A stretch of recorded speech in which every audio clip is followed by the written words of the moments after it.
जय हिंद फ्रेंड्स, मैं fighter maker Shekhar Chauhan. मेरा YouTube channel Shekhar fire fighter. मेरी वीडियो को वॉच करें, लाइक करें, चैनल को सब्सक्राइब करें, बेल आइकन को प्रेस करें। मैं फायर सेफ्टी की वीडियो शेयर करता हूं दोस्तों।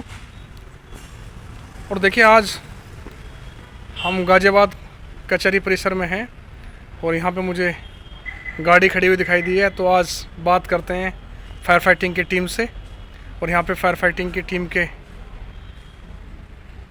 लोग बैठे हुए हैं, तो उनसे बात करते हैं कि फायर सर्विस कैसे कार्य करती है।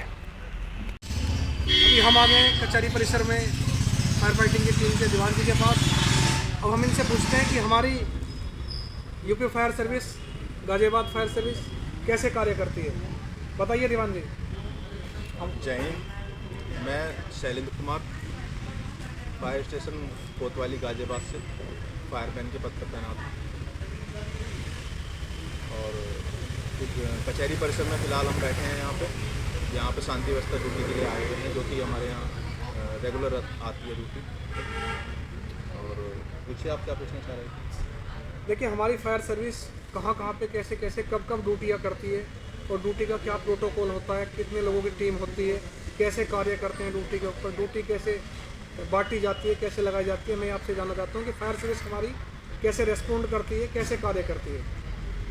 देखिए, हमारे यहाँ पे ड्यूटियाँ कई प्रकार की हैं, जिसमें कुछ परमानेंट ड्यूटियाँ होती हैं, जो कि जैसे कई कचहरी परिसर की हो गई या पुलिस ऑफिस की ड्यूटी हो गई।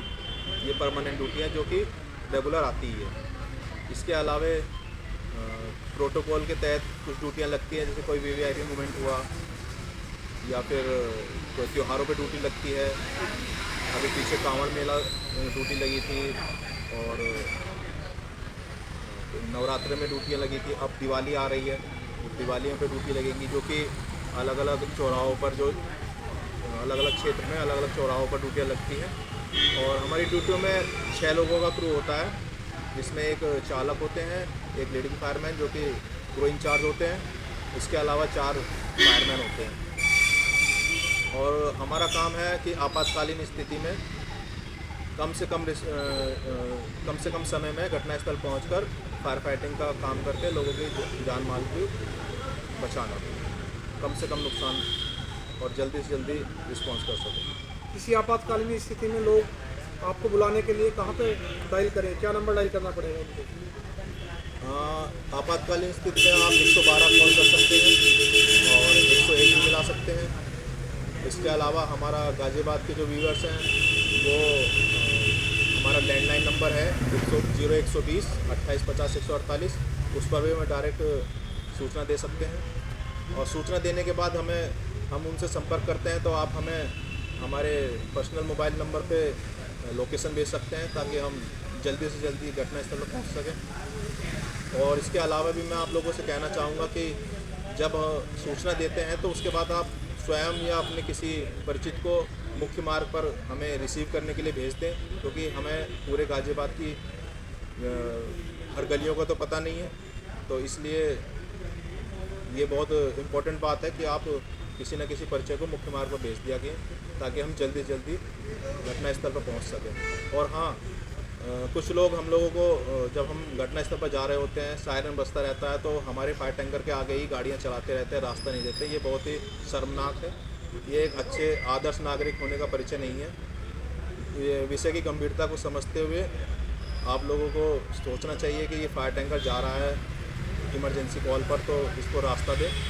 तो आप लोगों से मेरी यही गुजारिश है कि इस विषय पर थोड़ा चिंतन करें और फायर सर्विस के टैंकर की सायरन को सुनते ही फायर टैंकर को रास्ता दें।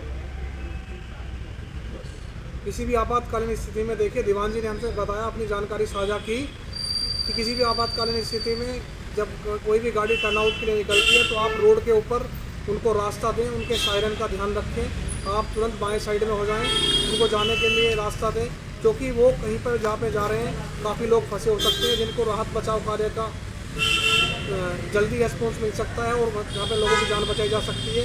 और लेट होने से उनको प्रॉब्लम हो सकती है, उनकी जान जा सकती है। तो ऐसा करते हुए आप उनको तुरंत रास्ता दें और सटीक लोकेशन दें।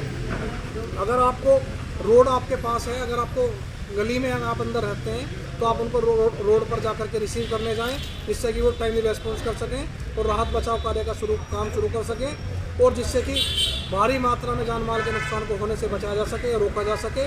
और दीवान जी की ये जानकारी साझा करी, इसके लिए मैं उनका बहुत बहुत धन्यवाद करता हूँ। और फिर भी अगर आप मेरे से कुछ पूछना चाहते हैं तो मेरे इनबॉक्स में मुझे कमेंट कर सकते हैं। जय हिंद, जय भारत।